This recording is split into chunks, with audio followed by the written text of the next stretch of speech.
$25,26,416.6. चला, काय राहिले का बघ इथं.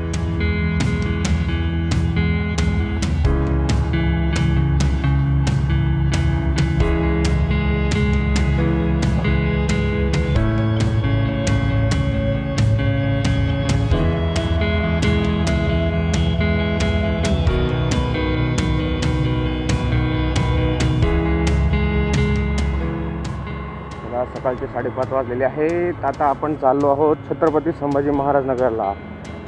जय श्रीराम, जय बजरंगबली.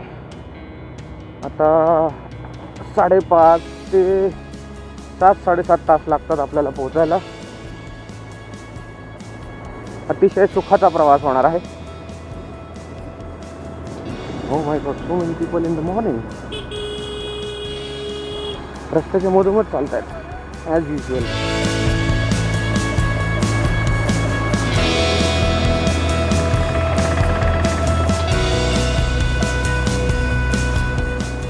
हा माझा पहिला प्रयत्न आहे जिथे मी फोन लावला आहे हेल्मेटला आणि ऑडिओ रेकॉर्ड करण्यासाठी माईकचा वापर केलेला आहे. आणि त्या माईकचा वापर आहे इयरफोनद्वारे 3.5 पिन असलेला हेडफोन.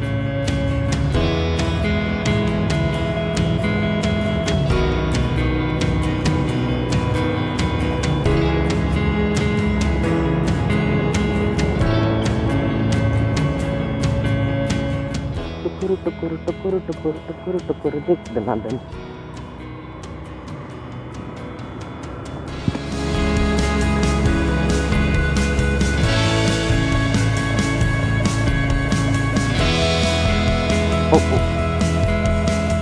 माझे सामान सारखं चेक करावं लागतं.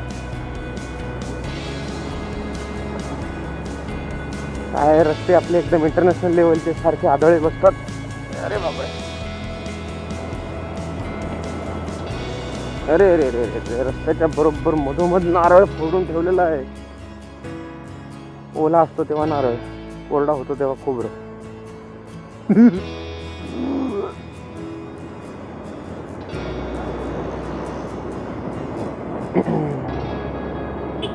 लांब प्रवास करण्याची काही गोष्टी असतात ज्या लक्षात ठेवावे लागतात. त्या म्हणजे पेट्रोल भरून ठेवणे. गाडीमध्ये इनफ पेट्रोल पाहिजे.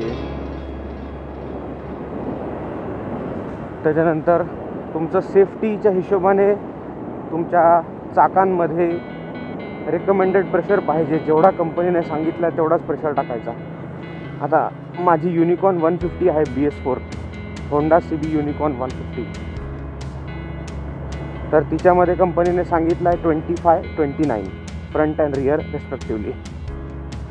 मग तो एक जण असो किंवा 2 जण असो, कारण माझे टायर ट्यूबवाले. ट्यूबलेस असते तर पुढचा वेगळा प्रेशर, मागचा वेगळा प्रेशर असता.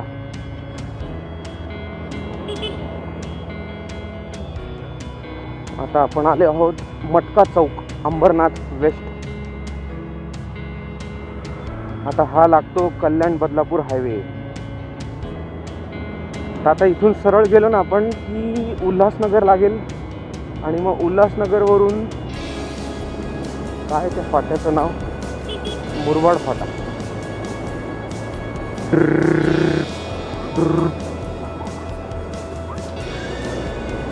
मस्त 50-60ची स्पीड कॉन्स्टंट मेंटेन करत जायचं आहे. 50 नाही 60 तरी कमीत कमी ॲटलिस्ट असली की बाबा आपल्याला. आता लॉंग राईड करायची म्हणून मगाशी तर आपला राहिलेला टॉपिक मी आता कंटिन्यू करतो.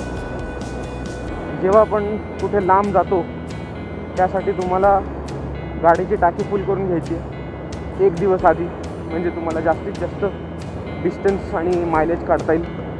त्याच्यानंतर टायरमध्ये प्रेशर तुमचा रेकमेंडेड जेवढा कंपनीने दिला आहे, स्विंगामवरती लिहिलेला असतो किंवा चेन कवरवरती डाव्या साईडला लिहिलेला असतो, तो तेवढा भरायचा आहे. मी तर नायट्रोजन भरतो त्यामुळे अजूनही उत्तम.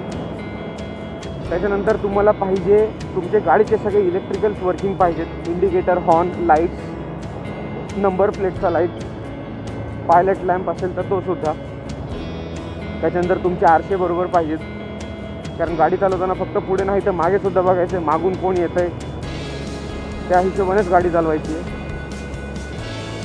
सॉरी, इंडिकेटर दिला नाही मी सहसा इंडिकेटर देऊन चालवणार माणूस आहे. आता वारं भरपूर आहे, त्यामुळे आता माईकमध्ये आवाज केवढा येतो आहे, कसा येतो आहे, हवेचं डिस्टॉर्शन आहे का नाही मला माहीत नाही. इव्हन रेकॉर्डिंग तरी होते का नाही काय माहिती, audio recording. I love Galaxy. Doctor Babasaheb Ambedkar प्रवेशद्वार. आपण आता उल्हासनगरला आलेलो आहोत.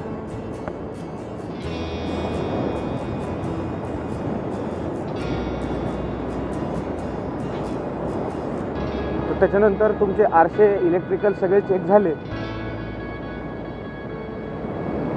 की मग तुमचे सगळे मीटर्स चेक करा, फ्यूल गेज बरोबर काम करतंय का,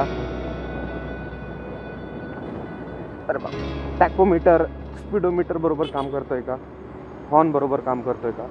कारण बहुतेक वेळा हॉर्न बऱ्याच जणांचा गळा दाबल्यासारखा किंवा गळा बसल्यासारखा, घसा बसल्यासारखा आवाज असतो,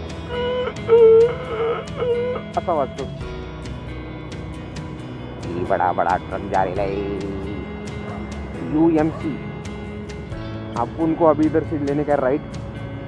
हा आहे फॉलोअर लेन. आणि मुख्यतः तुमच्या गाडीची बॅटरी सुद्धा चेक करणं गरजेचं आहे. तिचं व्होल्टेज प्रॉपर असलं पाहिजे. त्यासाठी व्होल्टमीटर, अँपमीटर येतात. डीजे वाले बाबू मेरा गाना जला दो, डीजे वाले बाबू मेरा गाना जला दो, जला दो नहीं रे जला दो. अरे बहुत ही बढ़िया लग रहा है भाऊ. हमें जो है बहुत ही सुबह निकलना था ससुराल. हमें कम से कम 4-4:30 बजे निकलना था, लेकिन ससुराल पैक करते करते निकलते निकलते इतनी देरी हो गई ससुराल, बहुत ही लेट हो गया. क्या बताए, गजब बेइज्जती हो गई हमारी खुद की. हम अपनी ही नज़रों में गिर पड़े बाबू. जैसे मुंह से पान ठूकते हैं ना, वैसे ही हमारी इज्जत नीचे ठुक गई.